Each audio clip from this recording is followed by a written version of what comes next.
Monsieur le préfet, monsieur le maire de Biarritz, monsieur le directeur, merci de votre accueil. Je voudrais saluer le président de Centre Info, Louis-Charles Viossa, saluer mes collègues sénateurs, Max Brisson et Denise Saint-Pé, saluer Madame la députée, saluer bien sûr Madame la déléguée générale à l'emploi et à la formation professionnelle, et vous saluez tous, mesdames et messieurs. Je suis content d'être là, pas simplement parce que ce serait chez moi une forme de souvenir, de Madeleine, de ce que j'ai vécu il y a un peu plus de 10 ans, mais aussi parce que l'actualité, monsieur le directeur, vous venez de le dire, l'actualité au début de cette année va nous conduire au Parlement à examiner deux textes importants, fruits, nous l'espérons, d'accords et d'aboutissements de concertation qui ne sont pas encore aboutis aujourd'hui.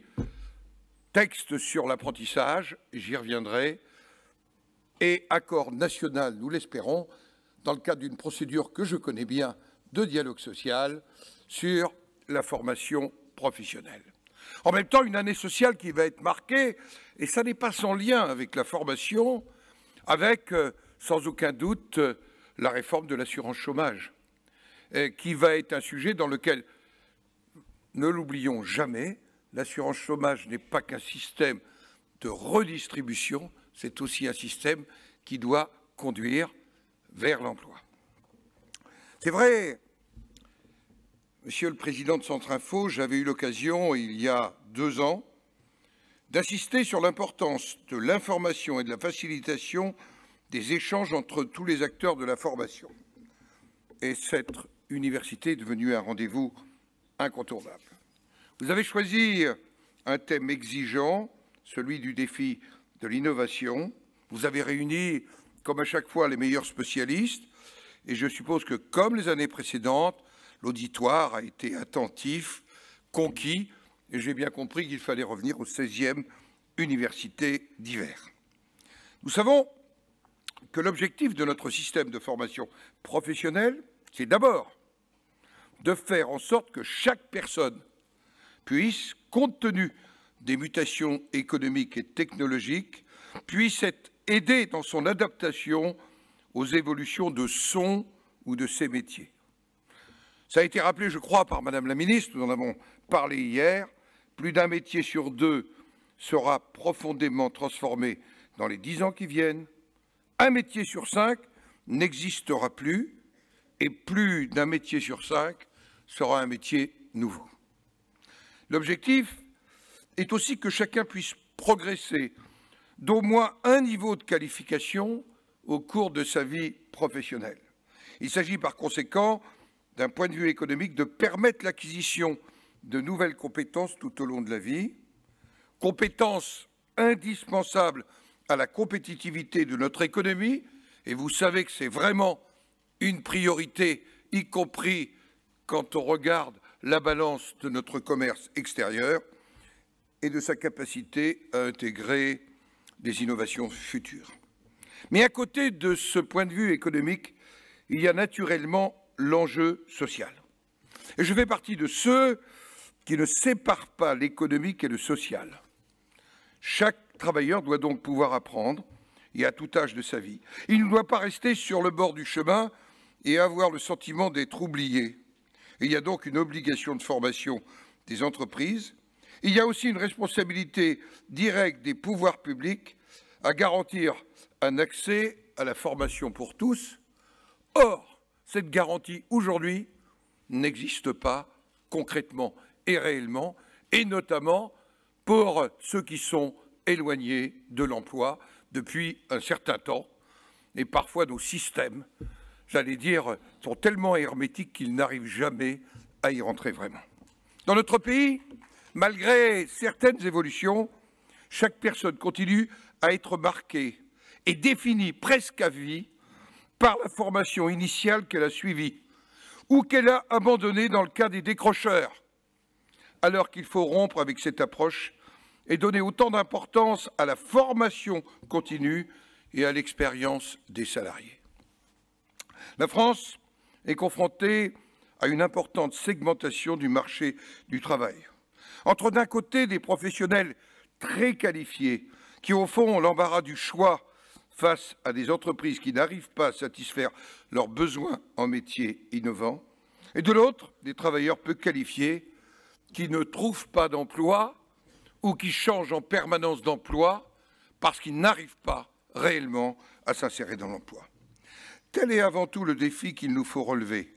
Et nos ministres du Travail et de l'Éducation ne doivent jamais oublier que notre pays est à deux vitesses et qu'il faut se garder de ne penser qu'à ceux qui ont tous les atouts en main et réussissent.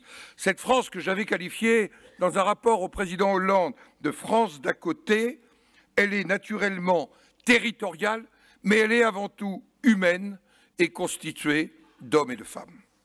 Au-delà de cette fracture sociale et territoriale, vos travaux, et on vient d'en avoir la synthèse, ont montré qu'il nous fallait relever le défi lié aux faiblesses de notre dispositif de formation initiale, mais aussi à certaines lourdeurs, ne nous le cachons pas même devant des acteurs, certaines lourdeurs de notre système de formation professionnelle. Dans ce contexte, faire en sorte que les innovations pédagogiques et technologiques soient mises au service des actions de formation, qu'elles soient transférables et que les bonnes pratiques soient connues et diffusées est naturellement primordial. Il faut donc suivre le rythme des évolutions technologiques et pédagogiques. C'est aussi cela le vrai défi de l'innovation dans le champ des compétences. C'est vrai, je le disais tout à l'heure, nous sommes face à la disparition de certains métiers, mais aussi à la transformation de nombreux métiers. L'innovation est créatrice d'emplois, mais à la condition que l'appareil de formation s'adapte avec elle. J'ai bien noté, Madame la déléguée générale, les objectifs du gouvernement sur l'apprentissage et la formation professionnelle, sans même évoquer l'évolution de l'assurance chômage. Et je les partage. Je cite « En libérant l'énergie de tous et en protégeant chacun, de créer davantage d'opportunités pour les demandeurs d'emploi, les salariés et les entreprises, et ainsi de permettre à chacun de se mettre ou se remettre en mouvement, de créer de la valeur, de choisir sa vie professionnelle », fin de citation du Premier ministre. Qu'il faille transformer notre système de formation professionnelle, d'accord. Et pour cela, il faut donner notamment à chaque salarié des moyens de construire son parcours professionnel grâce à son compte personnel de formation, dont une plus grande efficacité doit être recherchée. Et il faut garantir la qualité de l'offre de formation par un système de certification enfin opérationnel et adapté aux besoins de l'économie. Il me semble qu'il y a une marge de progression encore sur ce sujet. Le gouvernement souhaite refonder notre système d'apprentissage. J'espère que ce sera enfin la bonne réforme. S'il s'agit premièrement de permettre à chaque jeune de vraiment choisir son orientation, et là aussi les marges de progression sont immenses. S'il s'agit de faire en sorte que les diplômes soient le fruit d'un travail entre l'État, les partenaires sociaux, et qu'ainsi on anticipe mieux les évolutions des compétences professionnelles. S'il s'agit, troisièmement, que le statut de l'apprenti et son accompagnement soient adaptés et stabilisés. Stabilité réglementaire, stabilité fiscale, voilà des éléments extrêmement importants, alors je suis d'accord. J'ajouterai également qu'il est nécessaire que les demandeurs d'emploi accèdent plus facilement à des formations qualifiantes. L'analyse, pas simplement statistique, est parfois inquiétante. Et nous savons que c'est un point décisif pour favoriser le retour dans l'emploi. Le gouvernement dit aujourd'hui qu'il faut réduire la complexité de la gouvernance, qu'elle est trop éclatée entre l'État, les régions et les partenaires sociaux. Et à ce titre, d'ailleurs, certains ont voulu écarter les régions de l'apprentissage. Mais je le dis, les régions me paraissent indispensables, monsieur le conseiller régional, indispensables de la formation professionnelle comme pilote. Il s'agit en effet de répondre aux besoins de formation qui sont forcément différenciés par bassin d'emploi. Les régions sont compétentes en matière de développement économique et social sur leur territoire. La loi sur la nouvelle organisation territoriale de la République a réaffirmé ce point. Elle leur a d'ailleurs confié plusieurs outils territoriaux du service public de l'emploi. Et je pense notamment aux missions locales sur lesquelles les choses doivent bouger. Il revient donc logiquement aux régions de définir, bien sûr dans le dialogue, l'offre de formation qui correspond aux besoins de ce territoire qui comporte plusieurs territoires, notamment quand on est dans la Nouvelle-Aquitaine. Car la problématique des Pyrénées-Atlantiques n'a rien à voir avec la problématique de la Creuse, par exemple. Alors, autant sur la formation, j'aborde ce sujet, rien ne paraît encore clair. La concertation a été ouverte à la fin de cet automne sur l'apprentissage et a fait apparaître des tensions. Elle a fait apparaître des tensions avec les régions qui ont eu le sentiment que le gouvernement ne leur disait pas tout, mais aussi des tensions avec et entre les partenaires sociaux. La négociation en cours sur la formation professionnelle n'est pas facile. La méfiance s'est installée. C'est ce qui peut arriver de pire pour empêcher toute transformation. Je le dis, ce qu'il faut, ce n'est pas davantage d'État ou davantage de très grandes branches professionnelles qui n'en feraient qu'à leur tête et au passage assesseraient les fonds de l'apprentissage au détriment des plus petites branches. Ce dont on a besoin, me semble-t-il, c'est au contraire de plus d'initiatives régionales, de plus d'autonomie au niveau territorial. Ce dont on a besoin, c'est en fait d'une décentralisation concrète. Le président de la République l'a affirmé, j'étais présent lors de ses vœux au corps constitué mardi soir. Je le cite. « Je souhaite donner davantage de possibilités aux collectivités territoriales. Nous ferons évoluer la Constitution, sujet qui me préoccupe quelque peu en ces moments, pour donner aux collectivités les moyens de s'administrer plus librement et de prendre plus que jamais en main le destin de leur territoire. » Fin de citation. Eh bien, allons-y.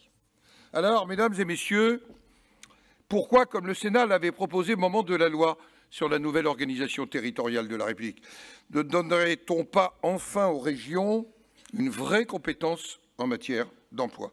Pourquoi ne le donnerait-on pas, ou par compétence déléguée sur Pôle emploi, ce qui deviendrait un opérateur effectif régional?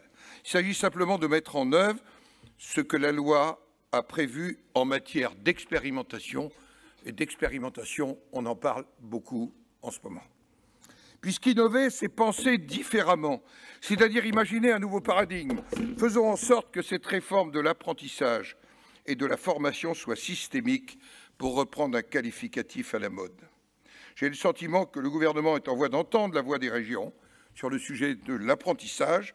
Pour ma part, il ne s'agit pas d'opposer les uns aux autres, mais de faire en sorte que les régions et les branches professionnelles puissent travailler ensemble au développement de l'apprentissage, oui, ensemble.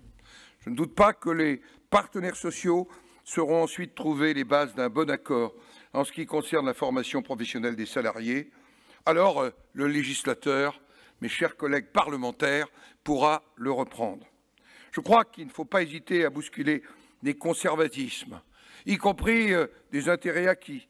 On le fera d'autant plus facilement que l'on montrera qu'il ne s'agit pas de déshabiller l'un pour habiller l'autre. Mais je vous le dis, je souhaite que mon pays reprenne le chemin d'une vraie croissance.